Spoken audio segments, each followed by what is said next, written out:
गोविंद चले आओ, गोपाल चले आओ, मेरे मुरली मनोहर नंदलाल चले आओ।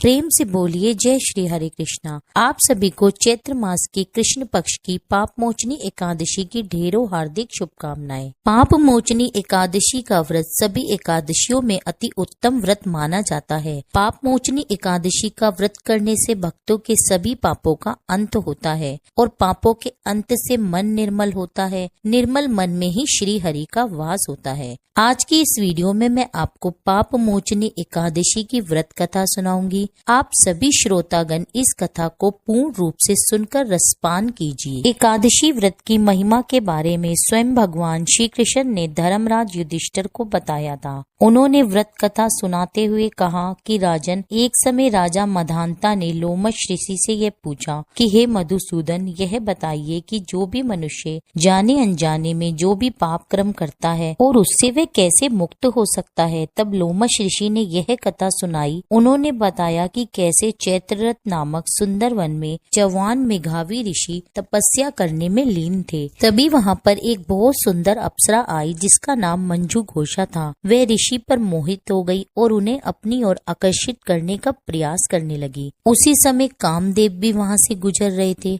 उनकी दृष्टि अप्सरा पर पड़ी तो उन्होंने भी उसकी मनोस्थिति समझते हुए उसकी सहायता की, जिससे अप्सरा अपने प्रयास में सफल हो गई और ऋषि काम पीड़ित हो गए और उस अप्सरा के वशीभूत हो गए। इसके बाद ऋषि भगवान शिव की तपस्या भूलकर उस अप्सरा के साथ रमन करने लगे। अपना सारा ध्यान तपस्या से खो बैठे। इस प्रकार उस सुंदरी अप्सरा के प्रेम में पड़कर अपने जीवन के उन्होंने कई वर्ष व्यर्थ ही गंवा दिए। काफी लंबा समय बीत जाने के बाद मंजू घोषा ने मेघावी ऋषि से फिर से स्वर्ग लोक जाने की अनुमति मांगी, जिससे ऋषि को उस समय आत्मज्ञान हुआ कि उनके साथ छल किया गया है और उनकी तपस्या भंग हो गई है। इस प्रकार ऋषि को अपनी गलती का एहसास हुआ। यह सब जानकर ऋषि अत्यधिक क्रोधित हो उठे और उन्होंने क्रोध के कारण मंजू घोषा को बदसूरत और पिशाचिनी बन जाने का श्राप दे दिया। इस तरह अपना सुंदर रूप खोकर वह अप्सरा अपनी गलती का प्रायश्चित करने लगी।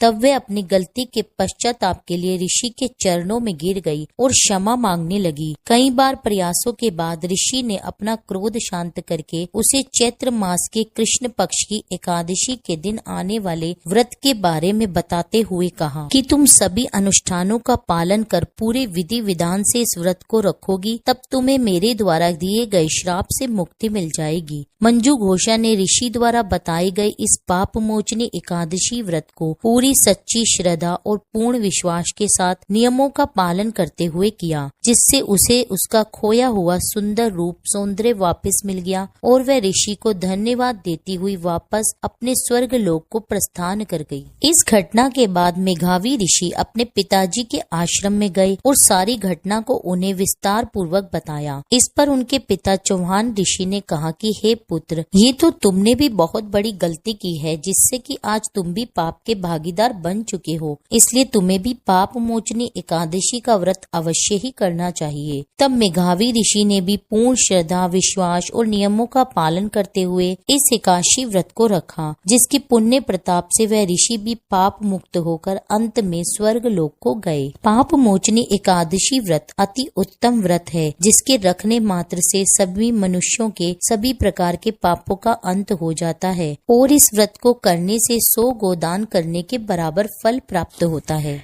एकादशी वाले दिन सुबह सवेरे उठकर स्नान आदि से निर्वित होकर स्वच्छ वस्त्र धारण करें, सूर्य भगवान को अर्घ दें, भगवान विष्णु की प्रतिमा को अभिषेक कराएं, श्री विष्णु का ध्यान कर व्रत का संकल्प लें। इस दिन भगवान विष्णु और माता लक्ष्मी का विधि विधान से पूजन करें। भगवान विष्णु को फल, गंध, पुष्प, दीप, धूप, चंदन अर्पित करें। विष्णु चालीसा, लक्ष्मी चालीसा का पाठ करें। सारा दिन उपवास रखकर भगवान विष्णु के मंत्रों का जाप करें। इस दिन रात्रि भजन कीर्तन करने के बाद अगले दिन द्वादशी तिथि पर भगवान विष्णु का पूजन फिर से पूरे विधि विधान से कर भगवान को भोग अर्पित करें। भोग में नैवेद्य मिठाई फल अर्पित करें। भोग में तुलसी दल अवश्य डालें। भगवान को भोग लगाने के बाद वो प्रसाद का वितरण सभी में करें। ब्राह्मण को दान दक्षिणा वस्त्र आदि देकर अपने व्रत का पारण करें। अपने व्रत के पारण के समय सात्विक भोजन ही ग्रहण करें। यह था आज का वीडियो। उम्मीद करती हूँ यह वीडियो आपको पसंद आया होगा। वीडियो अच्छी लगी हो तो मेरे चैनल को सब्सक्राइब कर लीजिए। वीडियो को ज्यादा से ज्यादा शेयर कीजिए, लाइक कर दीजिए, कमेंट में लिख दीजिए जय श्री हरि विष्णु। मिलती हूँ आपसे एक अगली वीडियो में, तब तक के लिए जय श्री राम।